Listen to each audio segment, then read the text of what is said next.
Well, hello there. Thank you for joining us here at Cool's Life on this windy day. I'm here at Cornerstone Church of Yuba City. It kind of looks like this place here.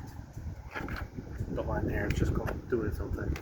This is a main sanctuary here, and we're going to go inside there and take a look around and take you along with us, so that maybe, just maybe, you might see something in this video that might help out your own church. Maybe some things you should be doing. But, we're going into Cornerstone Church, show you a little bit about the music, a little bit about the message, and a little bit about the church building itself. So come along with us, because you just entered the Coolest Life Church Edition, aka Cornerstone Church Edition.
Video we just watched, right? And we'll get to that in a minute, but I'd like to welcome you and let you know that we have a phone number. You can text hello to 530-451-0921, and that will get you in to a connection platform, and you're able to get information on what's going on in the church. And if you walk through the door, hopefully you got one of these as well, because there's a lot going on.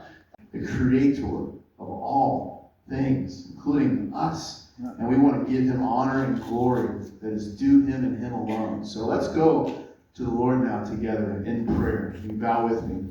Together, like to meet and, talk about what God's doing in our lives, and to like to eat, which I'm good with all that, but it's like, why isn't it like 99% of Christians want to meet at Panera? This is like how I approach every meeting. I show up a little late, and I'm sweaty and out of breath, and I'm like, sorry I'm late, my bicycle broke down on the way here. And then they're like, okay, well, I already ordered, are you going to get yourself anything? And I say, well, I'm just a pastoral intern, I couldn't afford to order myself anything at Panera. And, but I say, but hey, I'll enjoy sitting with you and watching you enjoy what you ordered for yourself. And it works every time. And, so, Charles, I hope you're taking notes. Within Mexico. And so I should be as snobby as a non-Mexican person can be about Mexican food, but I'm not. I really like Taco Bell, and one of the things I like about Taco Bell is that they've got a value menu. Now, before inflation, and you can blame inflation on whichever political party you choose to, and probably be correct, but before inflation, they had not only a value menu, but like an actual dollar menu. And you could get a cheesy bean and rice burrito for $1. I don't know what they put in those, but they're like 400 plus calories in one of those little burritos. So I'm like, for a $5 bill, I can get a 2,000 calorie meal. Yes, please.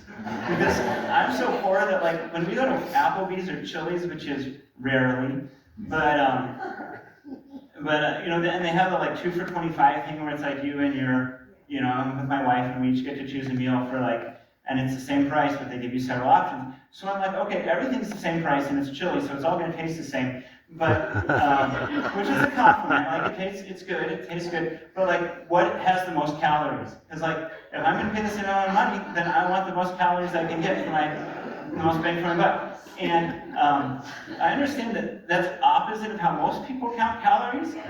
The sycamores have been cut down, but we will put cedars in their place.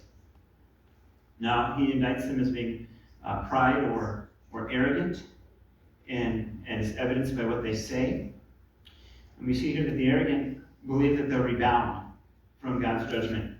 They'll believe they'll be able to withstand it, survive it, get through it, shrug it off, and come back stronger than ever.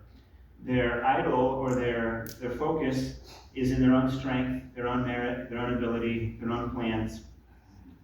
Now, we're probably all familiar with the word arrogant and the word arrogance, but we may be less familiar with the verb form arrogate.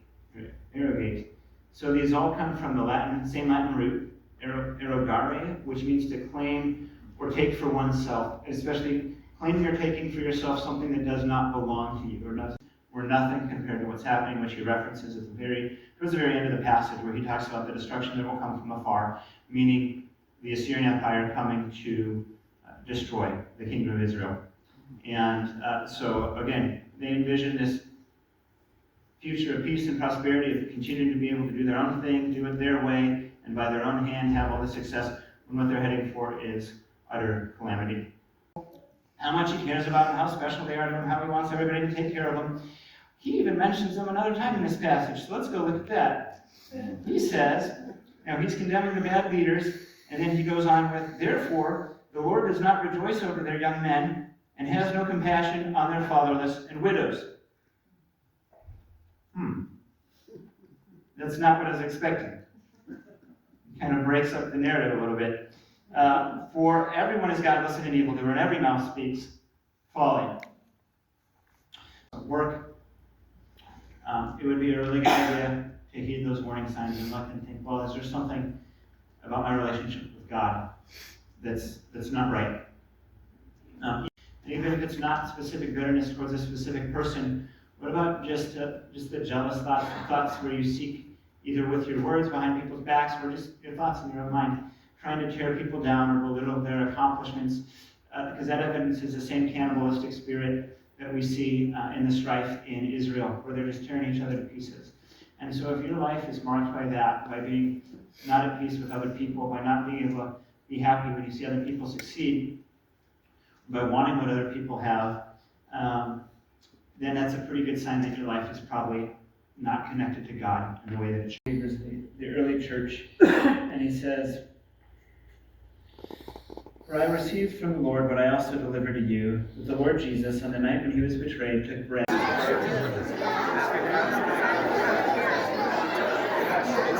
Tacos in here today. There's a whole lot of people.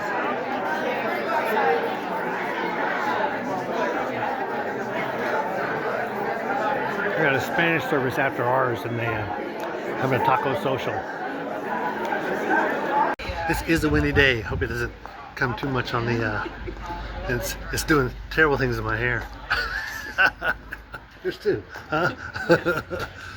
Not so much yours. Yours always looks good. So anyway, had service today. He's a little long-winded. I will tell the truth. I almost dozed off just once, but we survived it. It was good service. Really enjoyed it. Like the church, good fellowship. Everyone was real friendly. No issues there. Band was pretty good too. So if you're ever in the area and you want to come to a church, come on down to Cornerstone Church here in Yuba City. We're just north of Sacramento, about, I don't know, 50 miles, 60 miles, something like that. But we'll let you go. Be sure to like and subscribe because we're just out here living. Wie cool was that? Church edition.